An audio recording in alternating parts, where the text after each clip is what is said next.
Coach Bob Galasso is here and he pitched in the MLB, and we're going to describe the physics of baseball both on the offensive side and defensive side.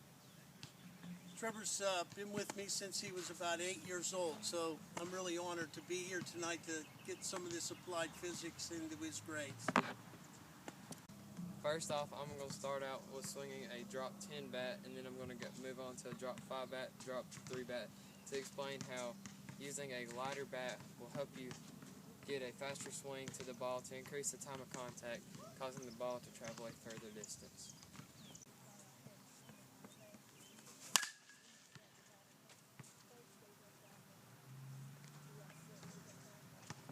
That was using the drop 10 bat, and you notice as it went over the fence, it went to a greater distance due to a fast swing to the ball, increasing the time of contact, and you have a greater force with the lighter bat, causing the ball to travel further.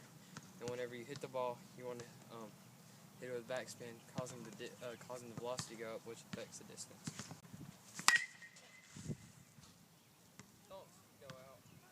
I was using the drop 5 bat. As you notice, the ball went over the fence, but still went to a shorter distance of the field versus the drop 10, because I have a slower swing with the drop 5, making the time of contact increase from the bat to the ball, which causes the ball to go a much less distance from the drop 10 because the drop 10 had a quicker swing than the bat with the drop 5.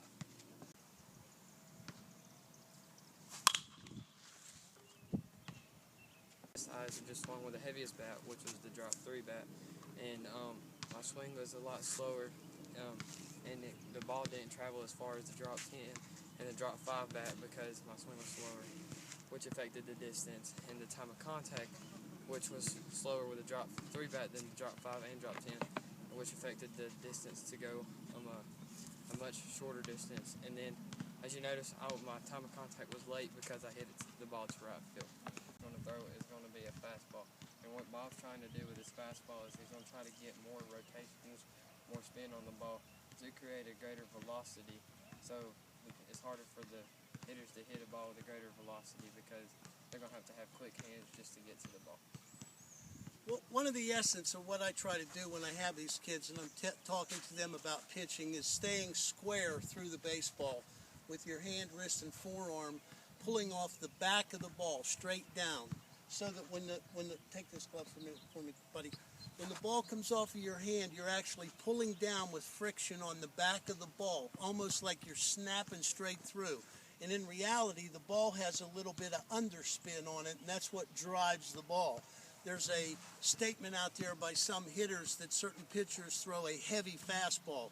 That would be a guy that is really on the back of the ball as he's pulling through on that fastball, snapping through with his fingers and wrist and creating a lot of drive on the ball.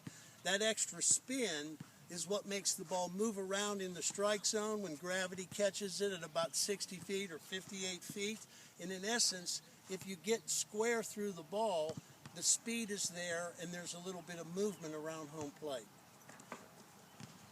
What we'd like to show now is how your lower body comes into play through a rocker step, a pivot in front of the rubber, a balance point, and a rotate through when you go to throw the ball. So I'm obviously not going to be able to do this like I did when I was pitching in the big leagues, but I think the essence of it will be there. You have to maintain an angle deep into the throw, rotate open, square up, and snap off this fastball like right here.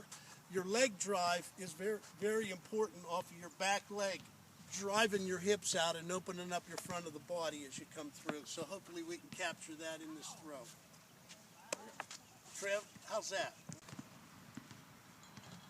Will be a rocker step, pivot in, little bit of balance, land closed with the glove still here so you have torque to use to throw the ball. Rotate through, square up, and you'll be throwing the ball off right here. That's what we're going to try to capture here. Easy. Bob's going to throw the second pitch he's going to throw is going to be a changeup. Bob's going to throw a changeup from the back of his palm, which does not put as much spin on the ball, which makes the ball slower. And then whenever he throws the ball isn't he's throwing it like a fastball, but it's meant to be slower to mess with the hitter's timing. The essence of this pitch, Trevor described it perfectly.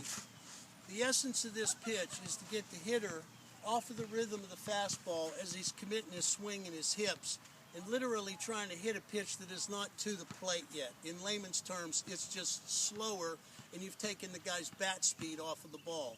My two keys on throwing this changeup was a hard landing on your front foot to where you almost stayed behind like a picket fence or a gate right here, and choking the ball back in your hand the way Trevor said, keeping it off my fingertips and throwing it out of the first set of knuckles with a lot of thumb pressure underneath the ball. The final pitch we're going to throw is going to be the curveball. Bob's going to throw his curveball different from both his fastball and his changeup. And this pitch is really to mess with the batters. And the curveball, if you leave it hanging in the zone, it can go further than most fastballs, because whenever a curveball is thrown, it's thrown with a lot of topspin, creating whenever someone hits the ball and with a lot of force, and whenever they hit the ball, it comes off the bat with backslip spin, creating a greater velocity. When the greater velocity affects the distance by making the ball travel a lot further. About a curveball that's up or hanging being hit further than a fastball, that's because when the ball comes out of your hand, it's rotating this manner, and so you've already got reverse spin, you might say, on the ball, so the rebound effect or the exit speed of the ball off of the bat and through the infield is going to be higher. They're just simply easier to hit harder if you hang the pitch. The way we try not to hang the pitch is to keep our elbow up in an L position right here. You almost kind of cup the ball a little bit, and what I teach my young guys when they're first starting to throw the pitch is just tilt their fingers over to about 9 o'clock and throw a fastball and snap through and bring their hand straight down back into their body. In essence, what they're trying to do is create this overspin, pull down on the front of the baseball spin to make the ball at about 56 or 57 feet start to work against gravity. The rotation of the ball catches up and the ball actually kind of curves over itself down into the catcher's mitt. And when Bob throws this ball, you don't want to throw it with a lot of force. It's meant to be a lot slower than both your fastball and your changeup to make it an effective pitch.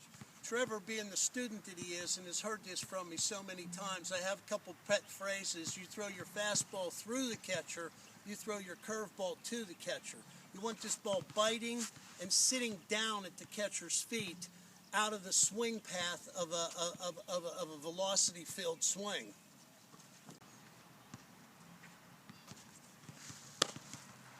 For coming out and helping us You're welcome, buddy. You're welcome. Baseball, and hope you use this information about physics and baseball, and we hope to see you out on the